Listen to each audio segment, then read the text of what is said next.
They swept across galaxies like wildfire through brittle grass. World after world was consumed. Cultures toppled and resistance shattered like glass beneath their advance. Their vessels were titans, war-born citadels forged for conquest. There, warriors, crafted in gene vats, towered twice the height of men and lacked even the concept of pity in their guttural tongue.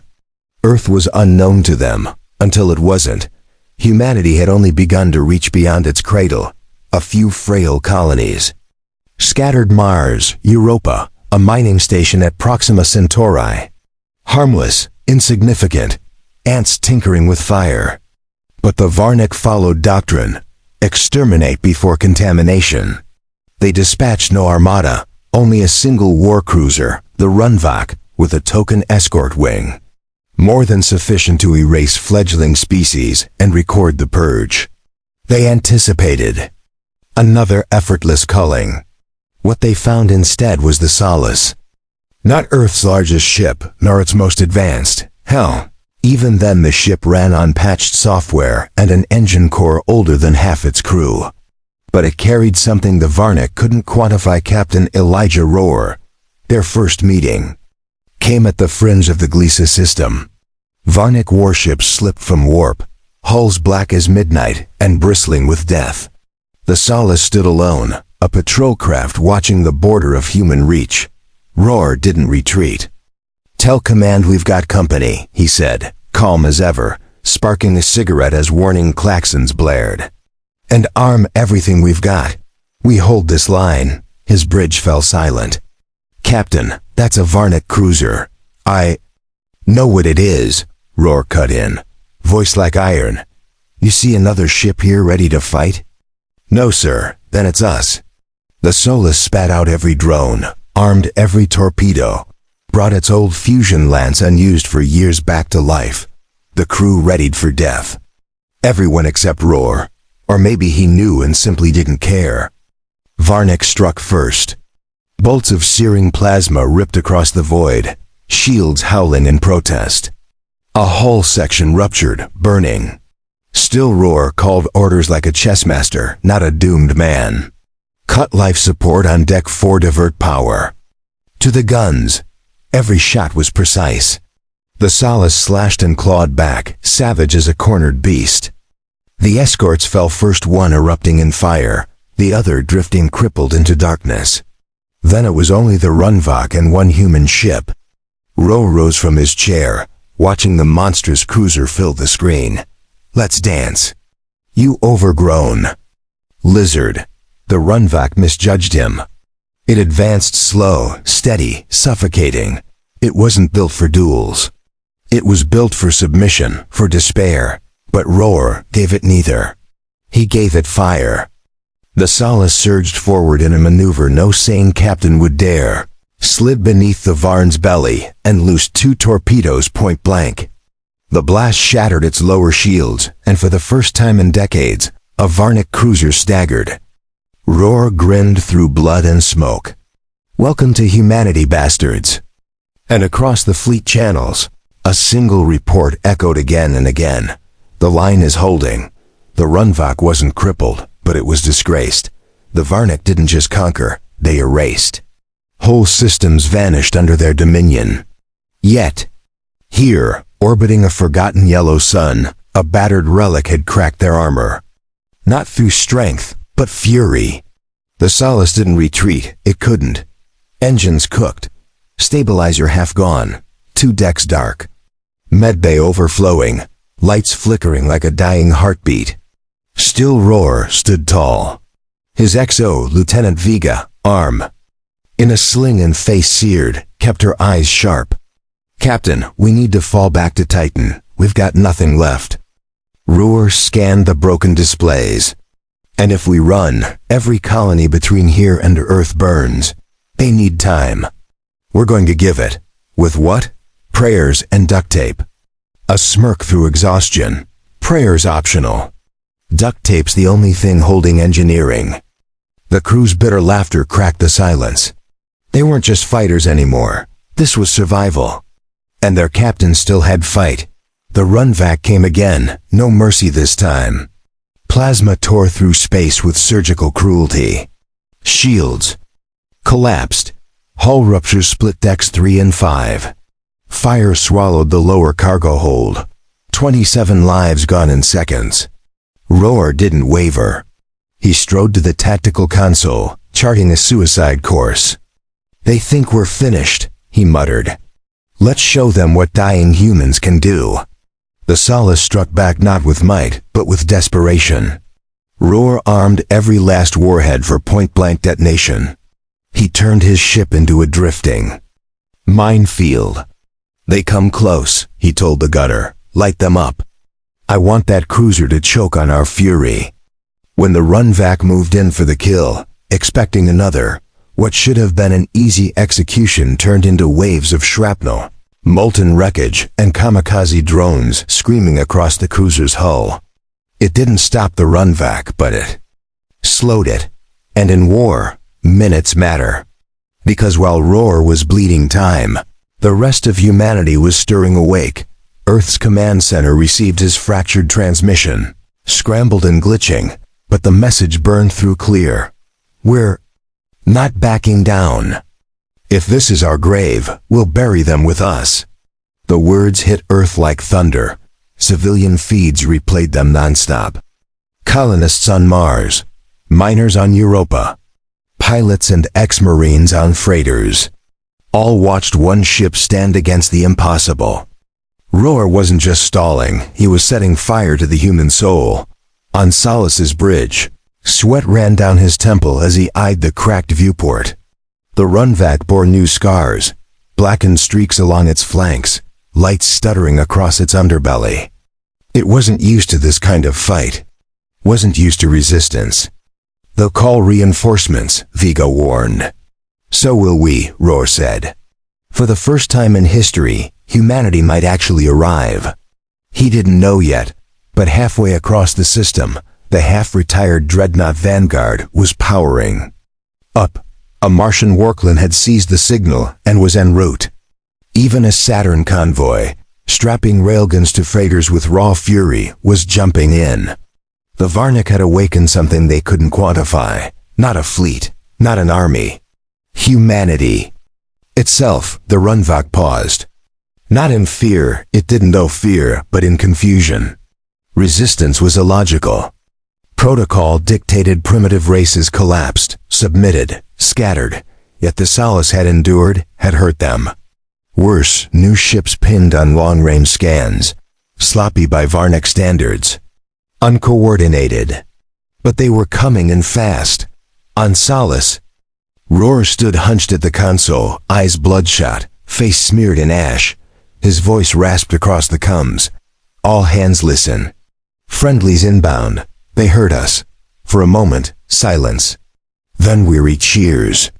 Thin, cracked but real. "Hope. 3 just dropped out of warp," Vega breathed. "The Vanguard, the Osiris." "Oh hell, that's the Iron Widow, a Martian Workland flagship." Roar smirked through the pain. "Tell him the line still holds." Outside, space rippled as the reinforcements locked formation behind Solace. The Vanguard, twice her size, armed with mass drivers older than constitutions, broadcast one line across every channel: "Whoever's knocking Earth's not home." Try hell. The Runvac's AI recalculated. Humanity was no longer classified as developing.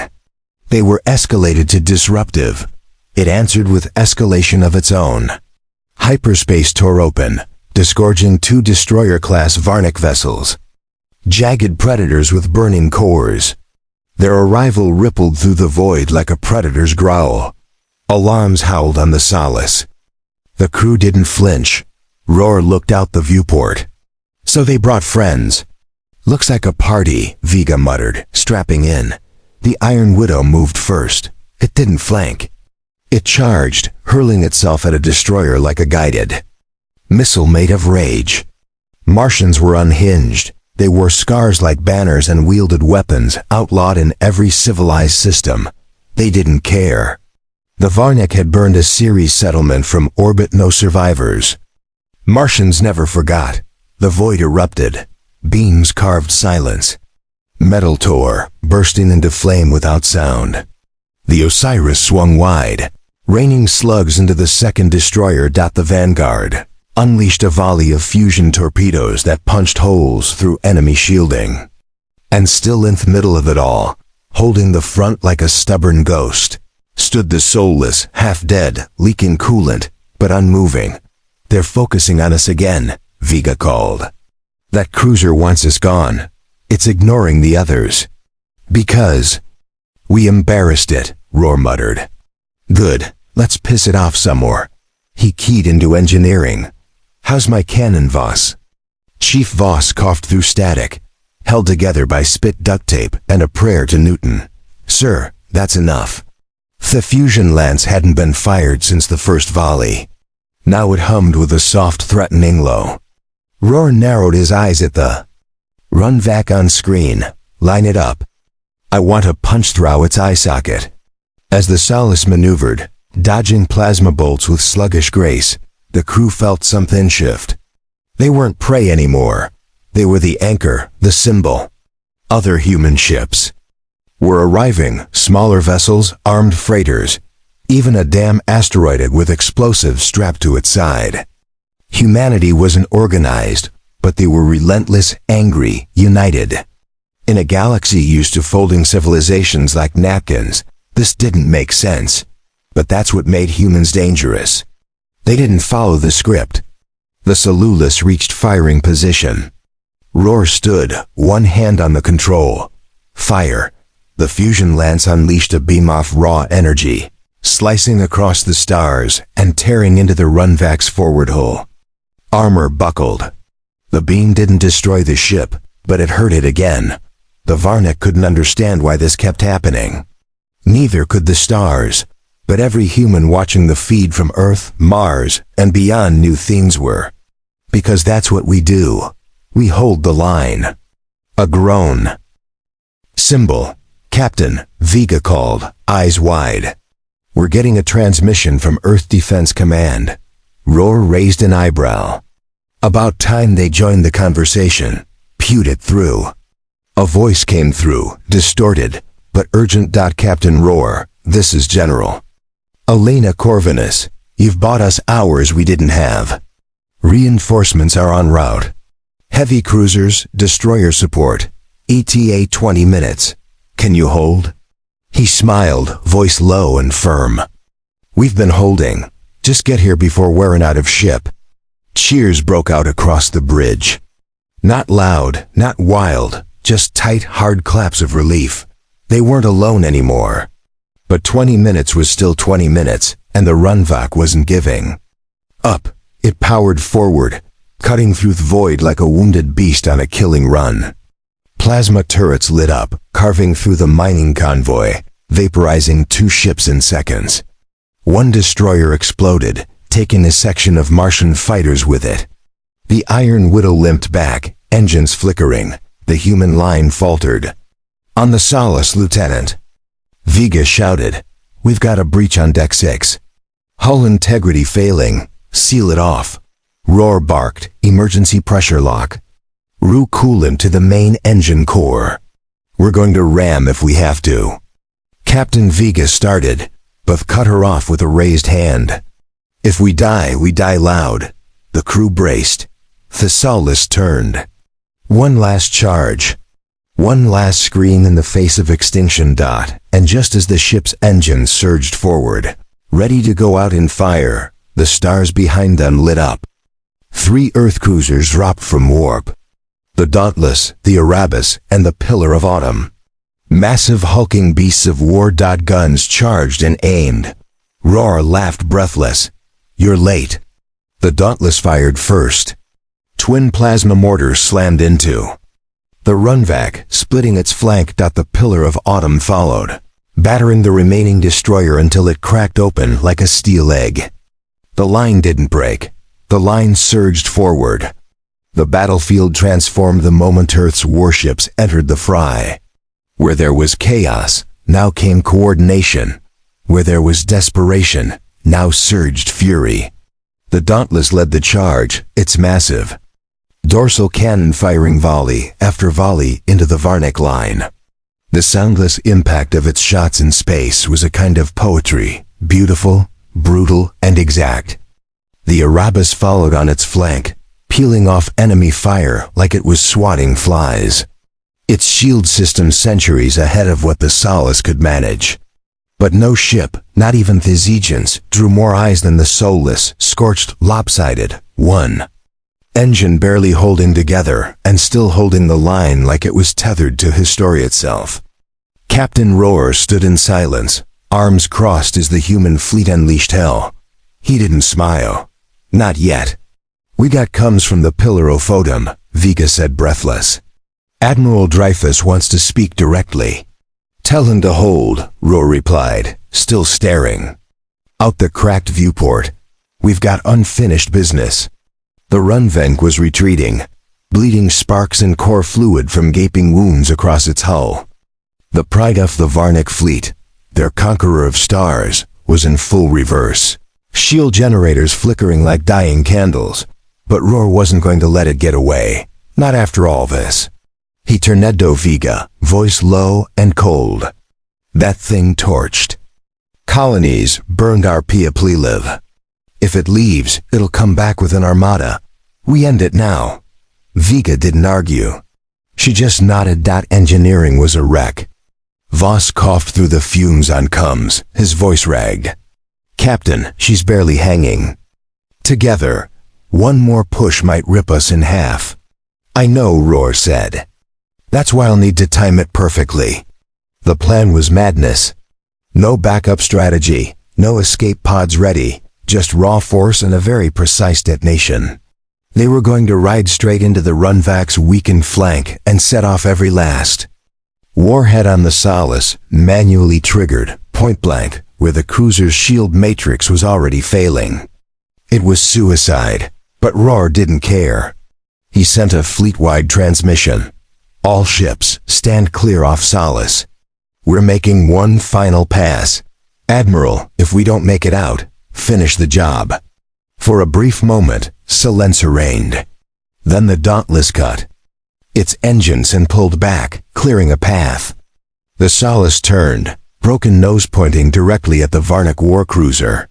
The stars shimmered behind it, and the fire of vengeance burned ahead.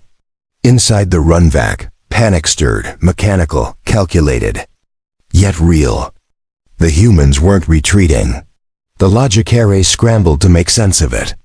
Species under threat did not accelerate toward death, but humans did. The Solace went full burn, every engine screaming. Hull plating tore loose from the pressure. Fire erupted on 2 decks. The bridge lights died. Systems went dark. Still, the ship moved forward. The Varnick cruiser tried to turn away, too slow. Rohr stood at the manual detonation panel, key in hand. Vega strapped hers to the railing, her voice steady but wet with tears. "See you on the other side, Captain." He looked at her, then at the panel, and inserted the key dot, and then just as his hand hovered over the trigger, "This is the Erebus. Hold your fire. The Runvak is venting core. It's done." "Rohr, you broke its spine." He froze. On the screen, the massive cruiser shuddered. Its central engine flared, then collapsed inward. Blue light surged down its body, a cascade of uncontrolled overloads. The Runvak didn't explode. It crumbled piece by piece, like a dying star. It broke apart into silence and dust. No detonation needed. The Solace stopped short, less than 500. And from the remains, barely alive. The crew sat in silence, then cheers, sobs, screams of exhaust relief. Captain Rohr stepped away from the panel, legs weak, breathing shallow. "Cancel the fireworks," he muttered. "I'm getting too old for martyrdom." And just like that, humanity had done the impossible. They hadn't just survived. They had held the linear and broken the invincible. The debris from the Runvak floated across, the void-like drifting bones of a fallen god. For the first time in living memory, a Varnick cruiser had been destroyed. Not by a superior force, not by advanced ethic, but by what the Varnick once called a primitive species, and worse, by a single ship that should have never survived the first salvo. The Solace was towed back to the outer orbit of Titan B, the pillar of autumn, its hull sparking, engines silent, but its Namino burned into history. Every news feed across the colonies replayed the footage. The last charge, the crumbling Grunvac, the battered ship refusing to die. Captain Elijah Rohr, broken ribs Andal, walked down the ramp as the docking bay hissed open, the gravity plating humming beneath his feet. His uniform was scorched, eyes red, knuckles bloodied, but he stood tall. He was greeted not by fanfare, not by generals, but by silence and a sea of eyes. Engineers, soldiers, medics, civilians who had risked everything to get the message out. Survivors, believers. The silence held for a beat, then applause. Not polite, not rehearsed. It exploded through the hangar like a war cry, echoing off every wall, building in waves until even Rohr, tired, scarred, had to close his eyes and take a shaky breath. But not everyone was cheering. In the command tower above the dock, General Elena Karinas watched the scene with folded arms and a scowl. She hadn't wanted this. Heroes made people harder to control. She turned to Hiraid. Has EarthGov authorized an official commendation? They're debating it, Theaid said carefully. The Solace acted without formal clearance. They're discussing protocol breaches, collateral loss, unauthorized combat engagement. Corvinus snapped. They want to downplay him before he becomes a symbol. They can't manage, and he was a symbol now. Across Mars, graffiti read, "Hold the line." On Earth, children played games pretending to be Captain Rohr of the Solace. On Europa, a woman kissed Aphodo of her dead brother who had died aboard the Solace and whispered, "You stopped them." But far beyond the outer colonies, in the deep, cold stretches of space, the Varnick were not mourning. They were watching. The shattered Grunvac had broadcast its last moments to the Empire before it died. The footage, corrupted and glitchy, still showed what mattered. A human ship, defiant to Thene, refusing to move. The Varnich's high executive watched the loop over and over, his claws twitching in irritation. A dozen warlords debated in their native tongue, sibilant, guttural, hateful. They did not mourn the loss of a ship. They mourned the loss of certainty. The humans had disrupted the order of things. This was not a resistance, this was infection. And the Varnick only had one answer to infection: extermination. Send the writ of retaliation. The high executive hissed. The humans are no longer to be studied or monitored, they are to be erased. All of them. Back in Sol System, Earth's political council scrambled. Half the senators wanted to negotiate, believing that diplomacy could still stop a war. The other half demanded rearmament. And then there was the new faction.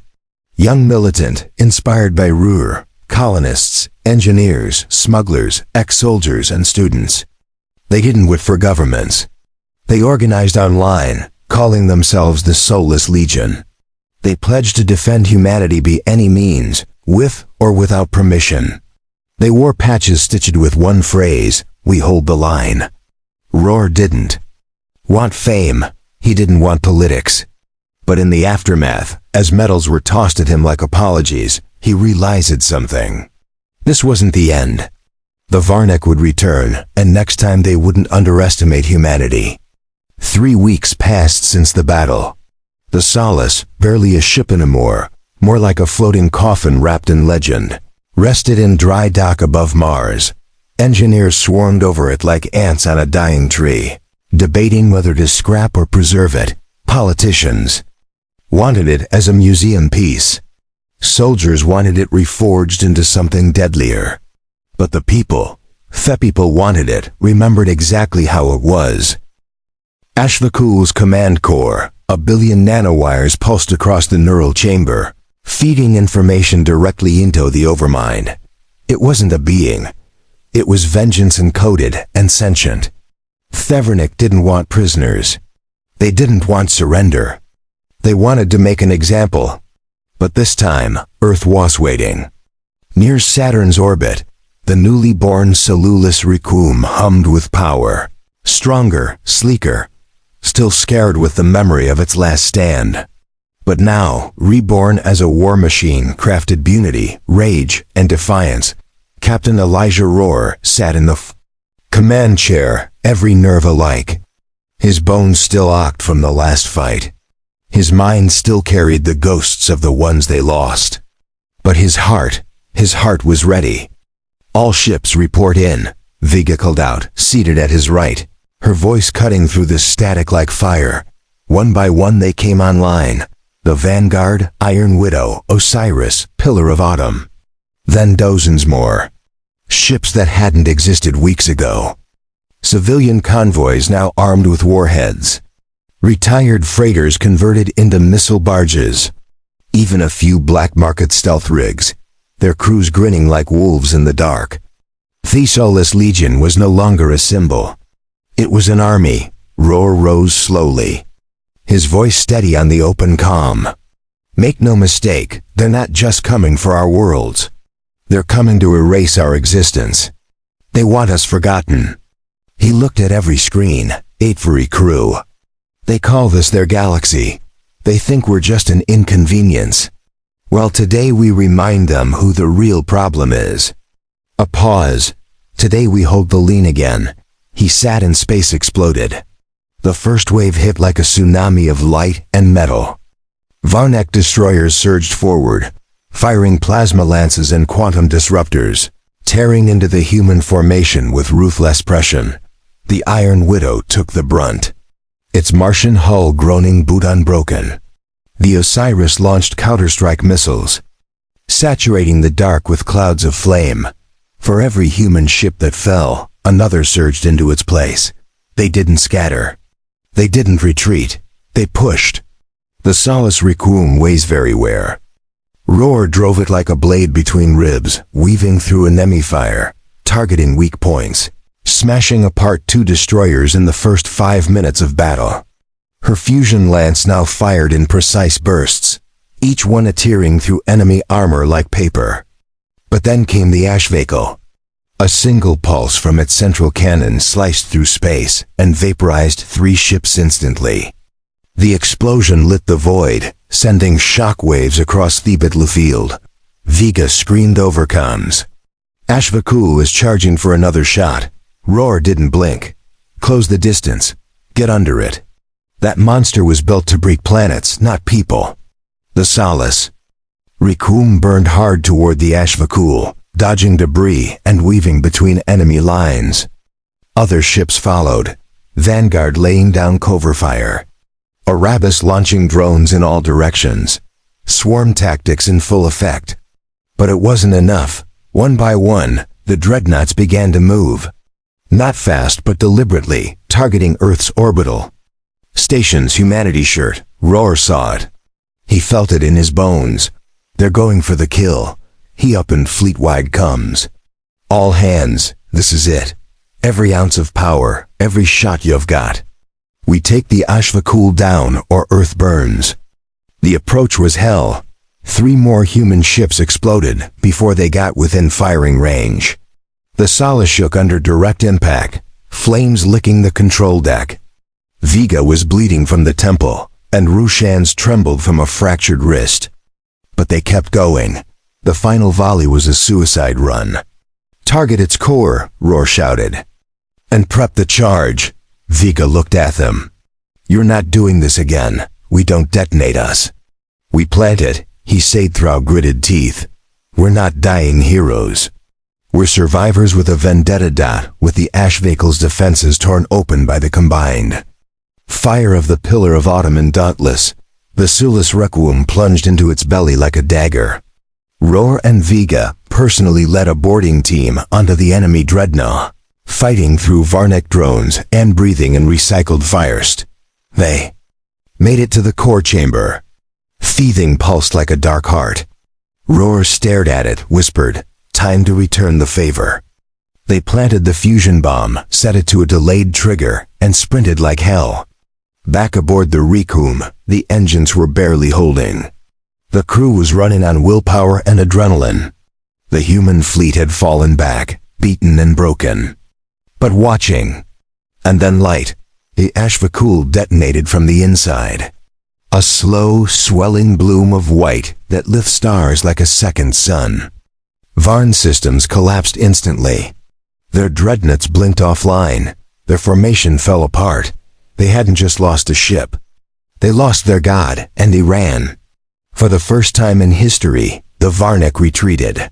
Humanity, scarred, bloodied, half ruined, stood alone in the ashes of a would-be grave. And once again, across every channel, every world, every tongue, the message went out. The line held. Months later, at a quiet memorial on Earth, they unveiled a statue, not of a hero, but of a ship. The solace carved in burnished stone, aimed forever skyward beneath it. The words etched in metal. They came for our extinction. We gave them resistance. And when all seemed lost, we held the lean. Roar stood nearby, older now, still healing. But when children ran past and saluted the statue, he allowed himself one small smile, because he knew the galaxy would never forget Earth again.